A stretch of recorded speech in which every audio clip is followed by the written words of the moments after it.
que para mí la mayor conquista del feminismo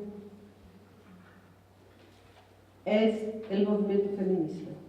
Esta es la mayor y la primordial conquista, es la fundación de un movimiento feminista.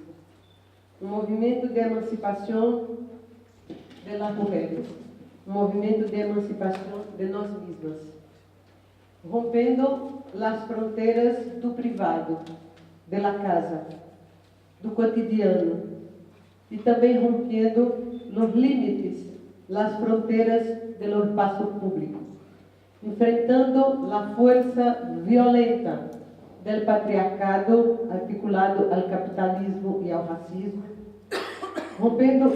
enfrentando esta violência em la casa, em las calles e no Estado. Um movimento e se constitui como sujeito de um movimento e como sujeito da história. É, sem dúvida, uma conquista fundamental e, ao mesmo tempo, uma conquista que se rehace e se reestrutura sempre. É uma espécie de devenir. Está sempre se rehacendo, se reorganizando, se reestruturando. E a cada vez mais plural. Novas causas que surgem nas vozes de los novos sujeitos que não param de llegar e que desvelam outras contradições, portanto, outras formas de exploração de las mulheres. Somos sujeitos e sujeito en la ideia de sujeito está nuestros cuerpos como nuestro territorio. Las jóvenes son el futuro. Pero también quiero decir que son la renovación. Pero el fato de tener una generación de mujeres mayores, viejas si quieren, en plena militancia feministas, ativas, pensantes, rebeldes, também é nuevo. La palabra interseccionalidad es una palabra que en realidad viene siendo utilizada coloquialmente, es decir, como el encuentro de dos o más ejes de poder, ¿no? Por ejemplo, raza y género, o clase y género, o clase, raza, género y discapacidad. La intersección, justamente el encuentro de todas esas cosas al mismo tiempo, ¿no? Hablamos de la interseccionalidad como estructura, ¿no? Por ejemplo, la raza viene a ser una estructura. Hablamos de interseccionalidad como a manera identitaria, como por ejemplo la identidad étnico-racial, viene a ser o la identidad de género. Hablamos de interseccionalidad como un sistema de opresión, como por ejemplo racismo o patriarcado. Y hablamos de interseccionalidad como un proceso histórico, como la colonización o la racialización de las cuerpas. Hay todavía una falta de darnos cuenta de que en realidad, como personas que vivimos en territorios latinoamericanos, la colonización y el racismo tienen efectos sumamente perversos que hasta ahora vivimos. No hemos superado el racismo, no hemos superado el racismo antiindígena, antinegro, anticholo, y el remarcar nuestras diferencias y el cuestionarnos esas diferencias y los privilegios que esas diferencias traen, en realidad no es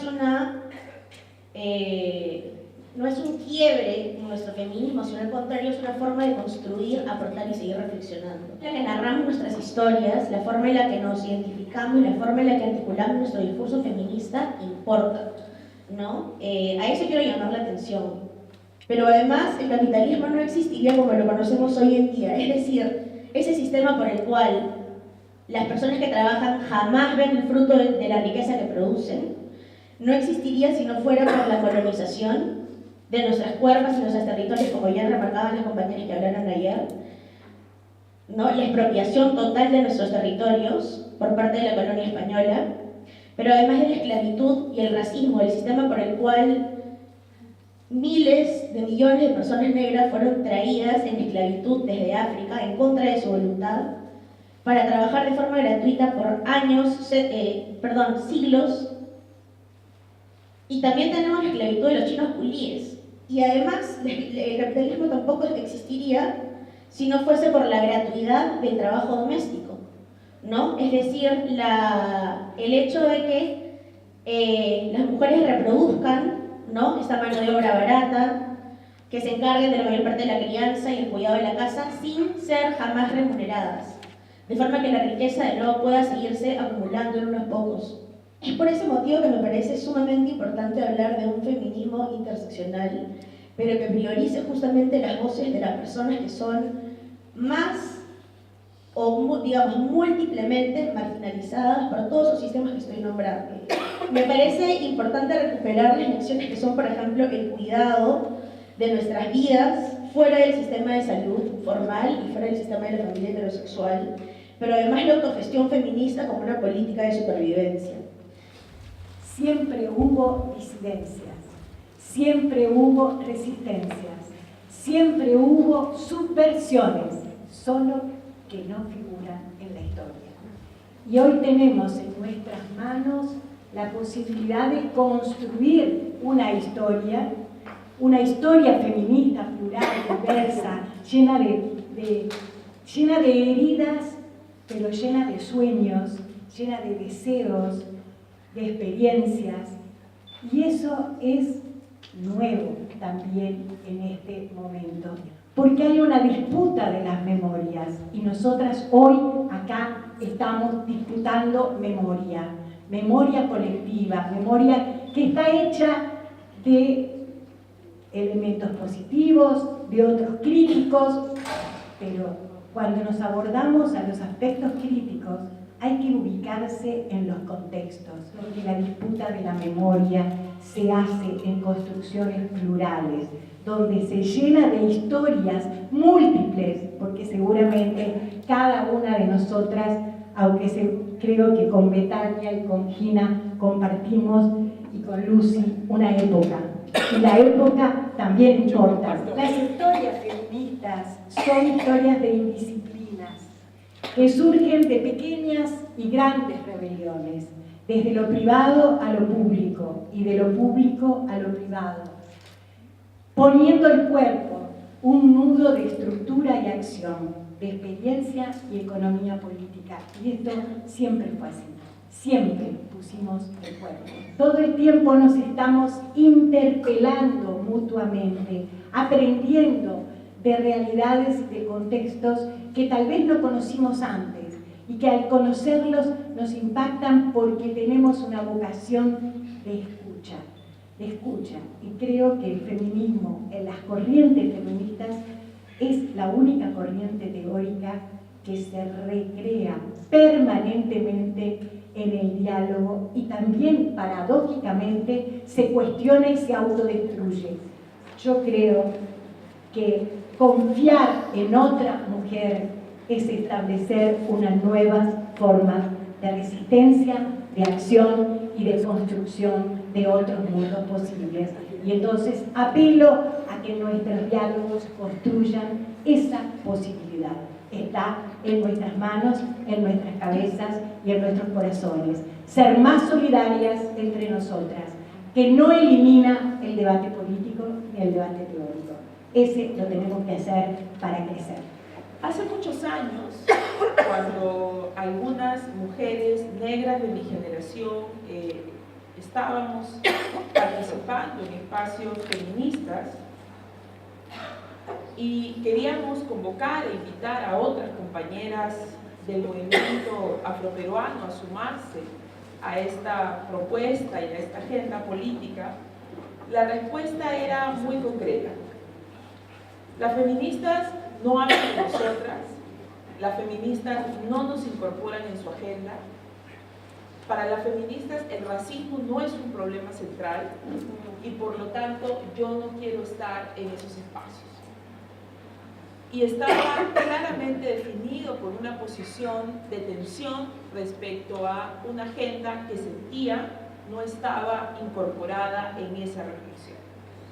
Creo que este contexto nos tiene que estar dando alertas o nos tiene que estar colocando y nos tiene que estar hablando de tensiones o de vacíos o de nudos, si le queremos nombrar así, que no son menores y que necesitan ser reflexionados y que necesitan ser abordados.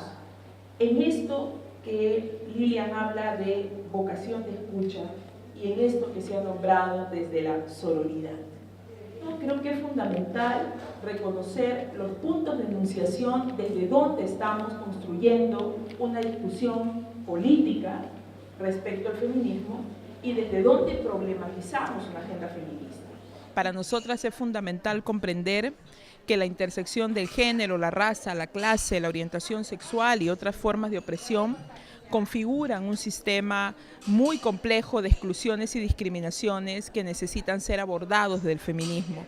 De allí esta insistencia en pretender colocar un debate respecto a la importancia de un feminismo antirracista que además problematice y discuta sus propios privilegios y en ese contexto pueda ser capaz de reconocer los aportes de las mujeres negras a un pensamiento crítico feminista y que por supuesto el feminismo negro también ha dado enormes aportes para esta nueva epistemología desde el feminismo y eso tiene que ser reconocido como punto de partida para empezar a construir en esta lógica de no priorizar agendas, sino comprender que todas las agendas son importantes, pero necesitamos tener la capacidad de reconocer aquellas que no siempre han estado presentes en los discursos desde la mirada y la posición de las mujeres negras en particular. Porque el desafío que tenemos hoy día como movimiento feminista a nivel de América Latina, a nivel mundial, es encontrar un punto de encuentro, un punto de articulación en el cual nuestras diferentes expresiones, las diferentes contradicciones que tenemos como feministas, porque todas venimos de lugares distintos, de vivencias distintas, tenemos la posibilidad justamente de conocer y reconocer esas diferencias y buscar cuáles son nuestras potencialidades comunes, ¿no? En ese sentido, esas potencialidades nunca están exentas de contradicciones y de tensiones que van a existir entre nosotras porque todas somos distintas, pero creo que hay que establecer un voto de confianza entre nosotras, entre el movimiento feminista. Como bien dijo Lucy, una compañera de Uruguay hoy día, hay muchos feminismos, pero hay un solo movimiento feminista que es el que hoy día tenemos que constituir, tenemos que reconstituir.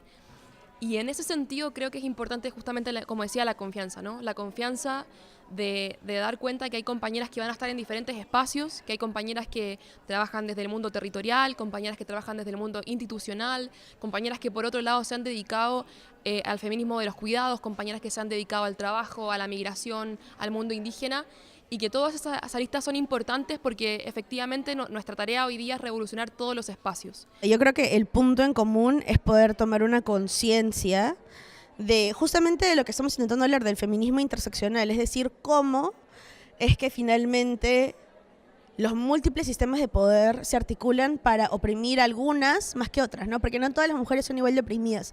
Entonces el punto de unión justamente es el punto de disidencia.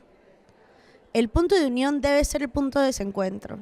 Todas decimos, sobre todo acá, cuando hablábamos con el micrófono, que la diversidad es una riqueza. Sí, es una riqueza, pero la tenemos que administrar bien, porque la diversidad, no podemos confundir ser diversa con ser distinta. Administrar esta diversidad supone discutir, negociar también entre nosotras, hacer alianzas, tener la confianza de la otra para poder hablar en nombre de la otra cuando la otra no esté tan bien.